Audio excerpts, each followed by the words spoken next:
नमस्कार। राज्य शिक्षा शोध एवं प्रशिक्षण परिषद बिहार पटना में आपका स्वागत है। बच्चों, आज हम 11वीं कक्षा के राजनीति शास्त्र की पुस्तक के पहले अध्याय संविधान क्यों और कैसे पर बातचीत करेंगे। जैसा कि आप लोगों ने हाई स्कूल के स्तर पर पढ़ा होगा कि संविधान किसी भी देश के मूल नियमों का दस्तावेज होता है, लेकिन इसके बनाने की प्रक्रिया क्या है, इसकी विशेषताएं क्या है, इसके जो मुख्य गुण हैं, दोष हैं, या उसमें और भी जिन चीज़ों को समाहित किया गया है वो किन किन देशों से प्रेरित होकर किया गया है, किन किन देशों के संविधान की छाप हमारे संविधान पे पड़ी है। संविधान क्यों और कैसे में आज हम अपने देश यानी कि भारत के संविधान के निर्माण, उसमें सम्मिलित विशेषता, उसमें कितने भाग हैं, कितने परिशिष्ट हैं और क्या क्या अच्छी बातें हैं, हमारे संविधान का मूल गुण क्या है, उसका मूल ढांचा क्या है, इन सभी बिंदुओं पर हम आज बातचीत करेंगे। जब संविधान निर्माण की बात हुई थी तो जब हमारा देश गुलाम था यानी कि औपनिवेशिक शासन के अंतर्गत था, तब संविधान नाम की कोई चीज़ हमारे यहाँ नहीं थी। उस समय ब्रिटिश रूल से हमारे यहाँ शासन हुआ करता था, लेकिन 1935 में जाकर एक ऐसा निर्णय आया कि आप लोग अपना संविधान बनाने के लिए पहले एक सभा का गठन करें या एक परिषद का गठन करें। तो ऐसे में संविधान सभा के गठन के लिए एक निर्णय लिया गया, एक प्रारूप बनाया गया और उसी समय से 1935 से ही हमारे संविधान के निर्माण की शुरुआत मानी जाती है। आगे हम देखेंगे कि संविधान क्या है। पहले तो हमें ये जानना ज़रूरी है कि संविधान आखिर है क्या, और सबसे पहले कि भारत का संविधान क्या है। धीरे धीरे हम आगे बीच बीच में अन्य दूसरी चीज़ों को भी लेकर चलेंगे। फिलहाल हम देखते हैं कि हमारे भारत के संविधान का मूल परिचय क्या है। अपने नागरिकों के मौलिक अधिकारों, निर्देशक सिद्धांतों और कर्तव्यों की घोषणा करने वाला एक लिखित दस्तावेज है।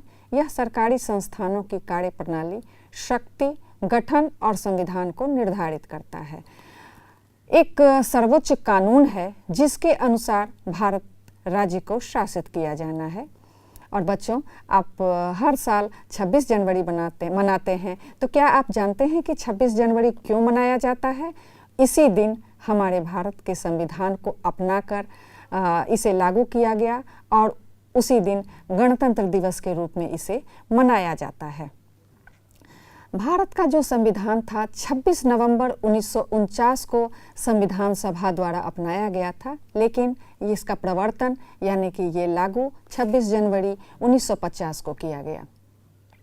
अभी आप देख रहे हैं कि जो भारत की पहली संविधान सभा थी, यानी कि संविधान सभा को बनाने के लिए जो सदस्य नियुक्त हुए थे वो किस तरह से बैठे हुए हैं और उस समय उस संविधान सभा का स्वरूप कैसा था। उस संविधान सभा के जो पहले अस्थायी अध्यक्ष थे वो डॉक्टर राजेंद्र प्रसाद थे, जो भारत के पहले राष्ट्रपति भी हुए। इसके बाद डॉक्टर सच्चिदानंद सिन्हा को इसका अध्यक्ष नियुक्त किया गया था और प्रारूप समिति जो बनी थी उसके अध्यक्ष डॉक्टर BR अम्बेडकर को बनाया गया था। प्रारूप समिति में बच्चों 7 सदस्य थे। पहले हम समझते हैं कि प्रारूप समिति आखिर है क्या, क्योंकि कई ऐसे तकनीकी शब्द हमारे आगे से गुजरेंगे, सामने से गुजरेंगे, जिनका कि अर्थ जाने बिना हम अपने अध्याय में, हम अपनी पाठ में आगे नहीं बढ़ सकते हैं। जैसे अभी शब्द आया प्रारूप समिति, तो प्रारूप का अर्थ होता है एक ब्लूप्रिंट यानी कि कच्चा स्वरूप बनाना।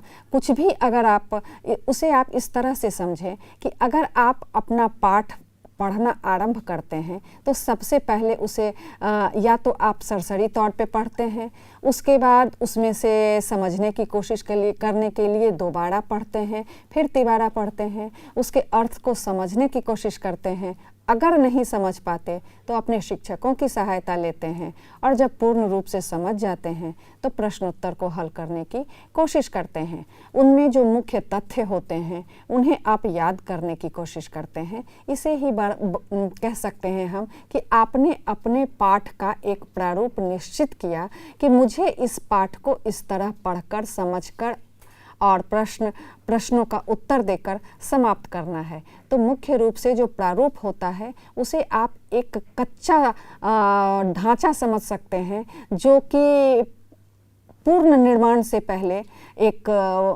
तस्वीर के रूप में बनाई जाती है। ब्लूप्रिंट कह सकते हैं कि एक अगर मकान का नक्शा है तो वो पहले कागज़ पर उतरता है, तब जाकर वो हकीकत में उतरता है।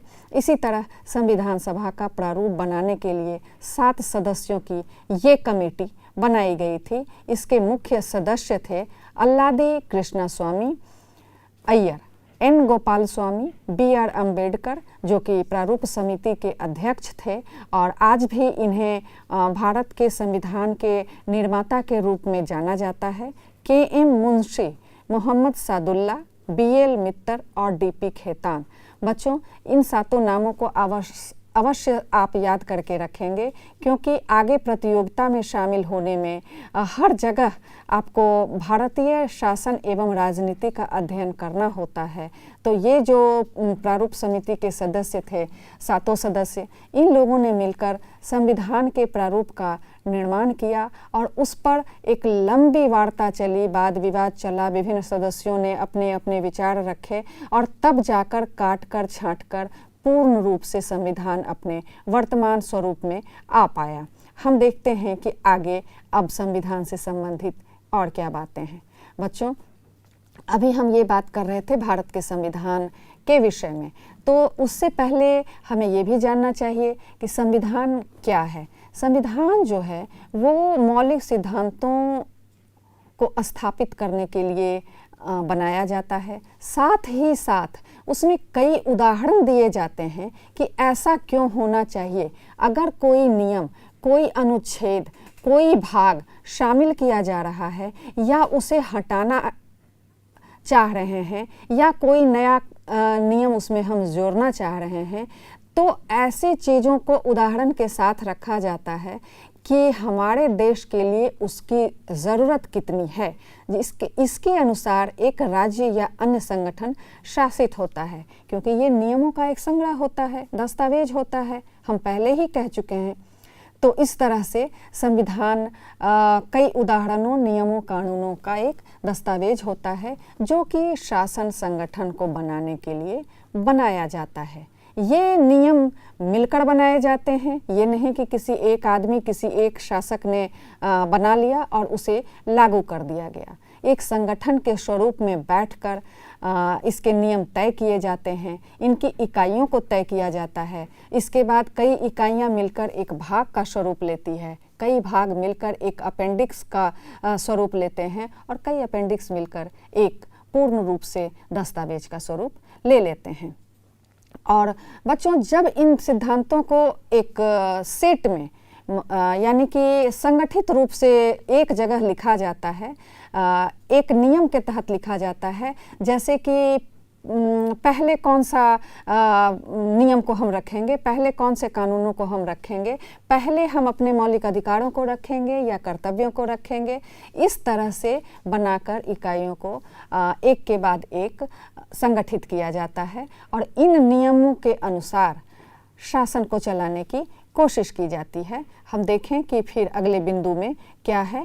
कुछ संविधान जो है वो संहिताबद्ध हैं, लेकिन विधायिका न्यायालय के कई मौलिक अधिनियमों में इसे लिखे गए हैं। बच्चों, यहाँ संहिताबद्ध होने का तात्पर्य यह है कि बहुत से देश ऐसे भी हैं जहाँ की संविधान को लिखा नहीं गया है।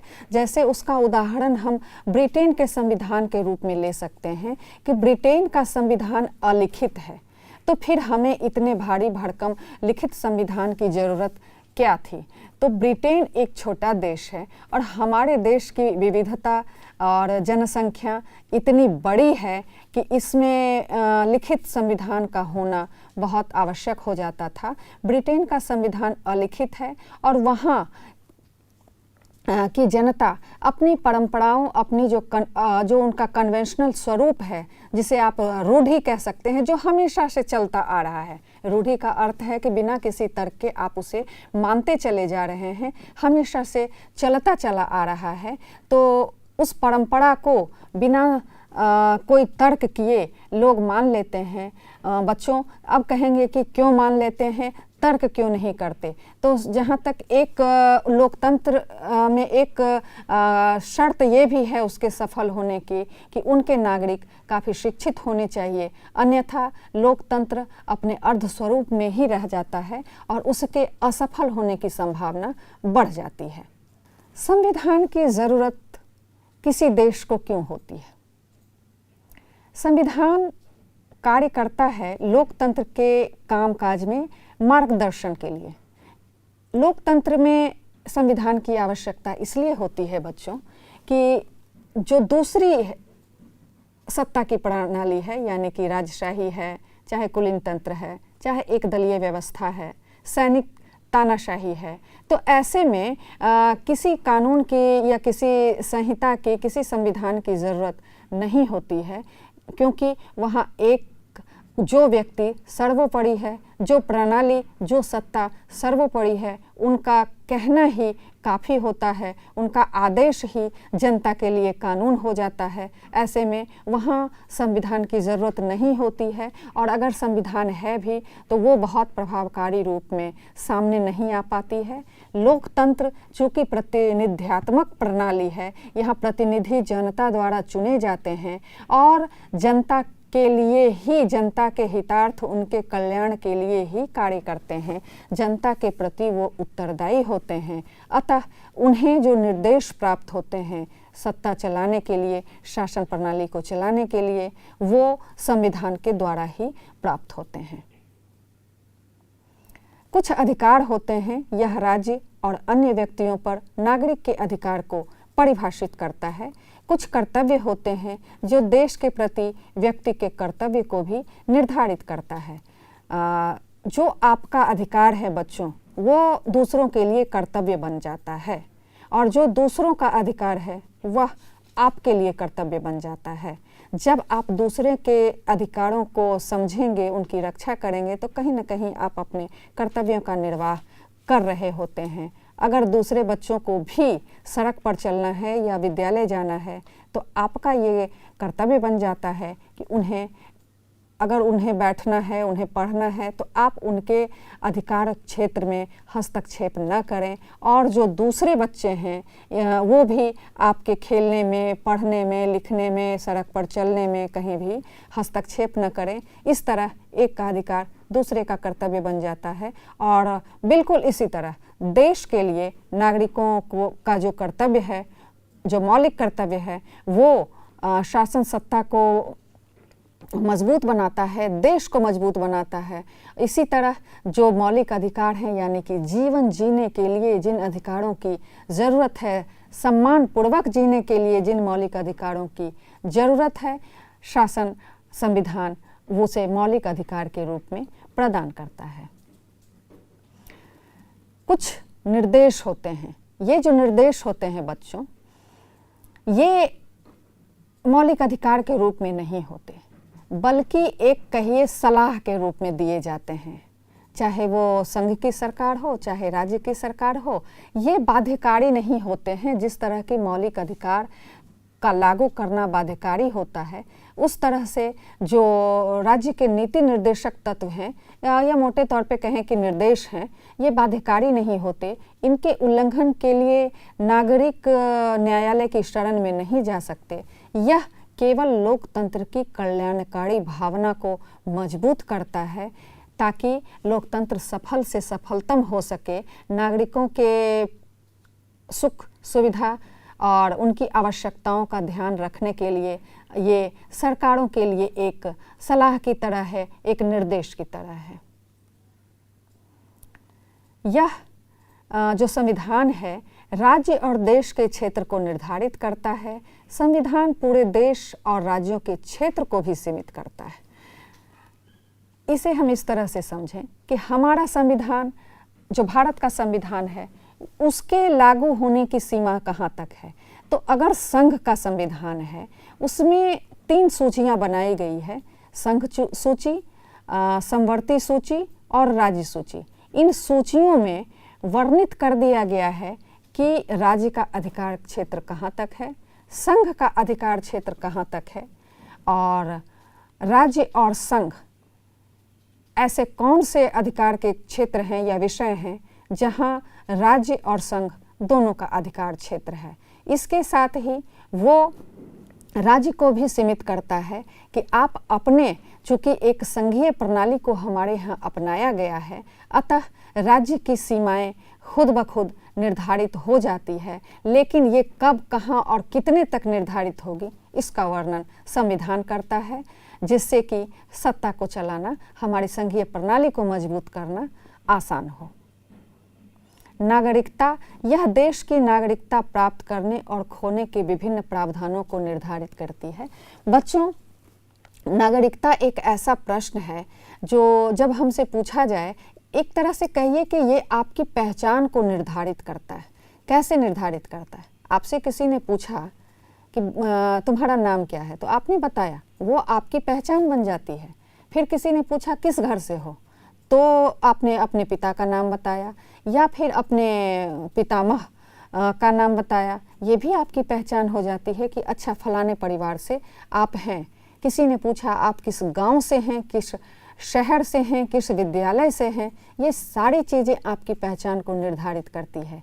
लेकिन कभी सोचा है कि अगर आप अपने राज्य से बाहर जाते हैं, वहाँ आप अपने को उस राज्य का निवासी बताते हैं, लेकिन जब आप अपने देश के बाहर जाते हैं तो आप अपने को उस देश का निवासी बताते हैं, और यही नागरिकता आपकी पहचान को पूरे विश्व में निर्धारित करती है।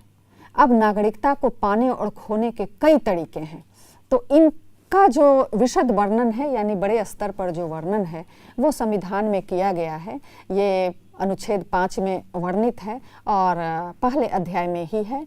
तो जब हम नागरिकता के संबंध में पढ़ेंगे तब इसकी विस्तृत रूप से चर्चा करेंगे। फिलहाल हम आगे चलते हैं। जब हमारा संविधान बन रहा था बच्चों, तो ऐसा संविधान निर्माताओं या बनाने वाले जो सदस्य थे, उन्होंने माना कि चूंकि विविधताओं से भरा हुआ ये देश है, विभिन्न भाषाओं का यहाँ असर है, विभिन्न किस्म की संस्कृतियाँ हैं, धर्म है, जातियाँ हैं, जनजातियाँ हैं, तो इन सबों को एक लोकतंत्र की छत के नीचे लाना एक कठिन कार्य है, क्योंकि माना जाता है कि जहाँ विविधता ज़्यादा होती है वहाँ कुछ न कुछ विद्रोह अक्सर होते रहते हैं और लोकतंत्र खतरे में पड़ जाता है। तो हम क्यों न ऐसे पूरे विश्व के संविधानों का अध्ययन किया गया और माना गया कि क्यों न विश्व के जितने भी संविधान हैं उनसे ऐसे प्रावधान जो एक लोक कल्याणकारी राज्य के लिए आवश्यक हों, उनसे लेकर हमें अपने भारत के संविधान में समाहित करना चाहिए। और इस तरह कहीं कभी कभी मजाक में कहा जाता है कि भारतीय संविधान जो है उधार का संविधान है या एक बेमेल खिचड़ी है, लेकिन कहीं से भी अच्छी चीज़ें अगर हमें मिले तो हमें ले लेनी चाहिए, क्योंकि ये हमारे लिए बेहतर भविष्य में साबित होगी। तो हम सबसे पहले देखते हैं कि ब्रिटेन के संविधान से हमारे यहाँ संविधान के किस महत्वपूर्ण बिंदु को या महत्वपूर्ण तत्व को लिया गया। बच्चों, जैसा आप जानते हैं कि भारत बहुत दिनों तक ब्रिटेन का उपनिवेश बना रहा, यानी कि उसकी गुलामी में रहा, तो जाहिर है इसकी जो संसदीय प्रणाली है लोकतंत्र की, वो प्रणाली ब्रिटेन के संविधान से ही ली गई है। इसके पीछे ये माना गया कि चूँकि जनता संसदीय प्रणाली के प्रति अभ्यस्त है, उन्हें थोड़ी आदत सी पड़ी हुई है और हमारे लिए संसदीय प्रणाली का स्वरूप ही बेहतर होगा। और इसके बाद हम देखते हैं कि संयुक्त राज्य अमेरिका के संविधान से क्या लिया गया। तो संयुक्त राज्य अमेरिका के संविधान से संघीय सरकार की संरचना का तत्व लिया गया। संघीय संरचना से तात्पर्य ये कि हमारे यहाँ एक संघ की सरकार होगी और कई छोटे छोटे जो प्रांत हैं, उस समय जो प्रांत हुआ करते थे, इसके अलावा कई देसी रियासत थे, रियासतों का समूह था, इन सबों को मिलाकर भारत संघ की रचना की गई थी। और जो अमेरिका की बात हुई, संयुक्त राज्य अमेरिका की जब बात आती है तो वहाँ भी छोटे छोटे जो प्रांत हैं, उन प्रांतों को मिलाकर एक देश संयुक्त राज्य अमेरिका का नाम दिया गया है।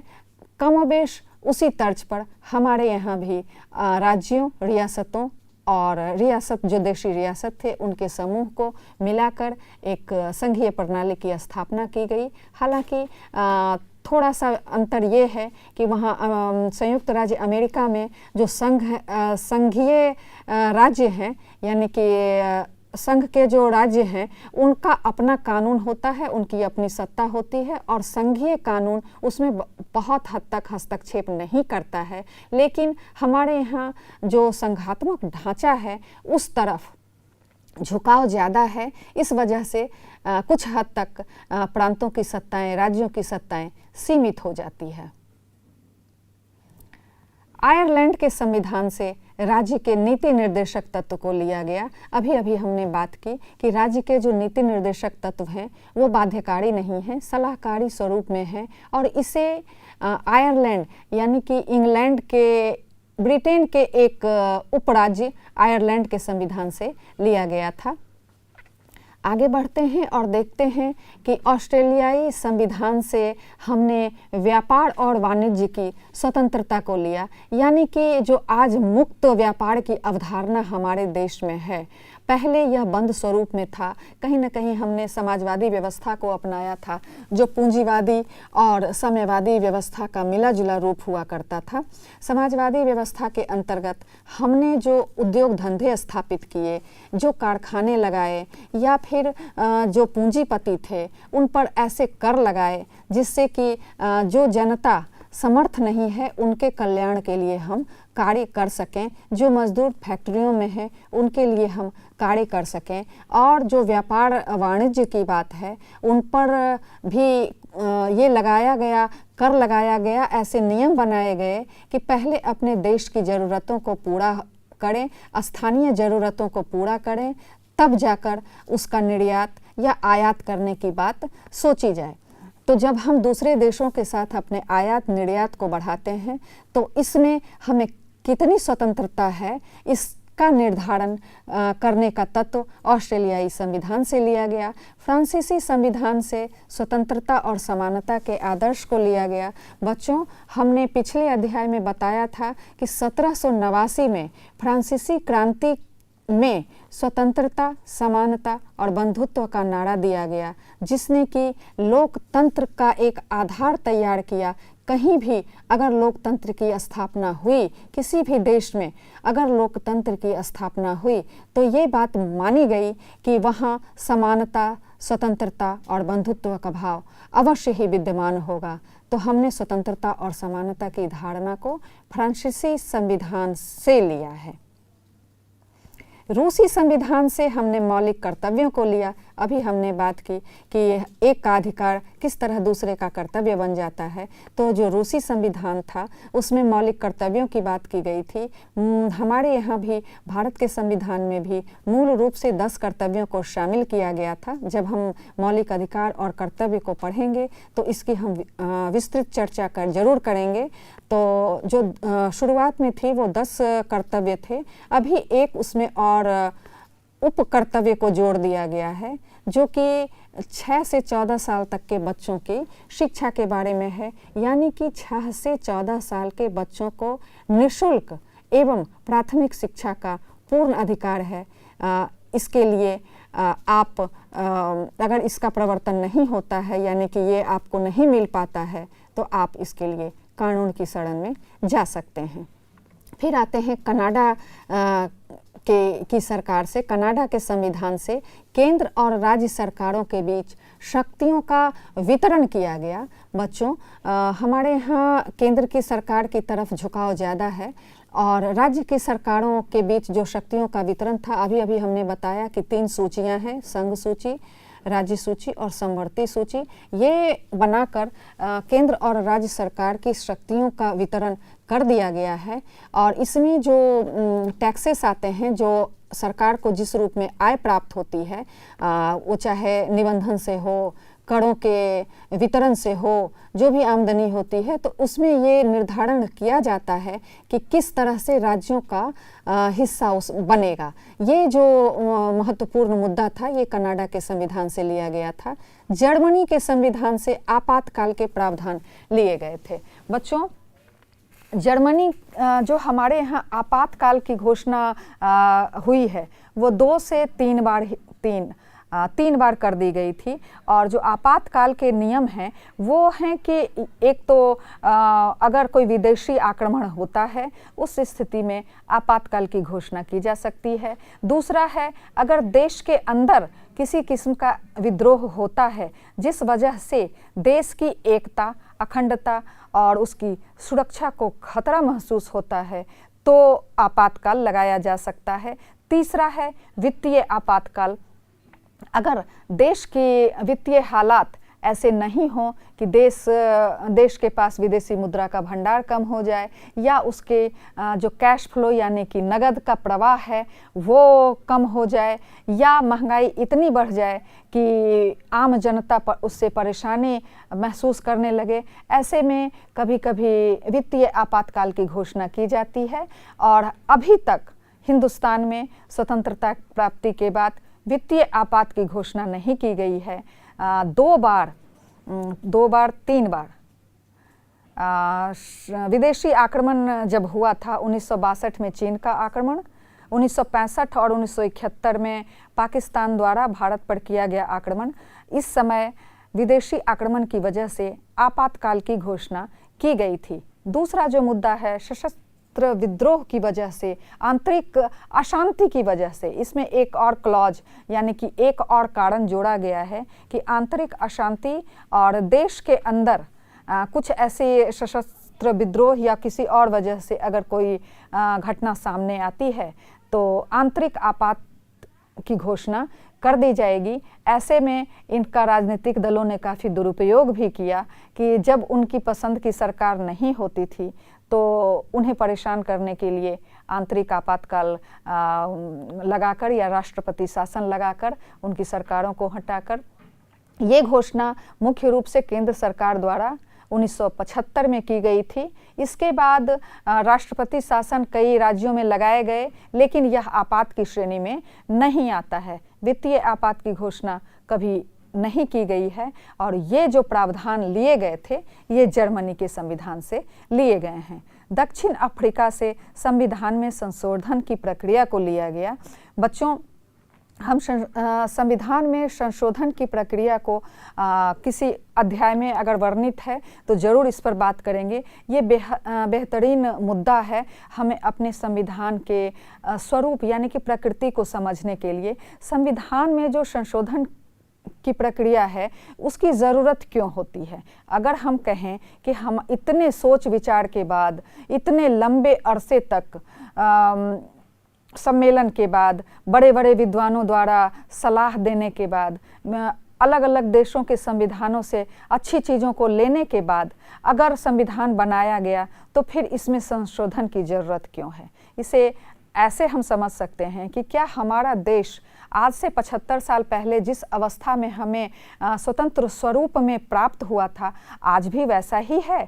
तो स्पष्ट जवाब होगा कि नहीं। बच्चों, आप मुश्किल से 13 या 14 साल के होंगे, लेकिन कभी अपने माता पिता से पूछ कर देखिए कि उन्होंने किस तरह की राजनीतिक व्यवस्था में सांस लिया है, किस तरह की राजनीतिक व्यवस्था को देखा है। अगर आपके घर में उनसे बड़े भी बुजुर्ग हैं तो उनसे भी आप पूछिए कि जब वो यंग थे या जवां थे या छात्र जीवन में थे तो उन्होंने किस तरह की राजनीतिक व्यवस्था को देखी है, और उस समय जो व्यवस्था थी और अभी जो व्यवस्था है उसमें किस तरह का अंतर पाया जा रहा है।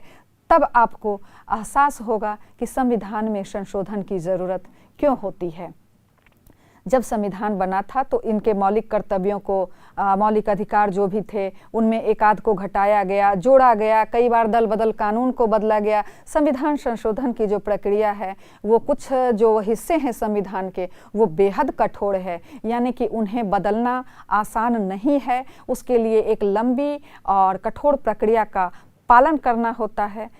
इसके साथ ही कुछ जो कानून हैं, कुछ जो संविधान के अनुच्छेद हैं उनमें सामान्य बहुमत से ही संशोधन हो जाता है और कुछ में 2/3 बहुमत की ज़रूरत होती है। जब हम संविधान में संशोधन को पढ़ेंगे तब हम इसका विस्तृत विवरण करेंगे। फिलहाल हम देखते हैं कि ये अंतिम जो है कानून की उचित प्रक्रिया, यानी कि यह जो है ये जापान से लिया गया है। बच्चों, कानून की उचित प्रक्रिया के बारे में हम ये कहना चाहेंगे, हम आपको ये बताना चाहेंगे कानून को सर्वोच्च माना गया है हमारे यहाँ, लेकिन उस कानून से कहीं ऐसा अन्याय न हो और उसका पालन कानून के रखवाले उचित रूप से करें। जिस रूप में उसको शामिल किया गया है वहाँ विवेक का भी अनुसरण करें। इसलिए कानून की उचित प्रक्रिया का जो संदर्भ है यह जापान से लिया गया है। तो बच्चों, अभी हमने बातचीत की संविधान की विशेषताओं की, जो विभिन्न देशों के संविधानों से लेकर हमारे अपने संविधान में शामिल किया गया था, यानी एक इसे खूबसूरत फूलों के गुलदस्ते का स्वरूप दिया गया था। संविधान क्या है ये जाना हमने, भारत के संविधान की रचना की प्रक्रिया को जाना हमने, उसमें शामिल जो विद्वान सदस्य थे उनके बारे में जानकारी प्राप्त की।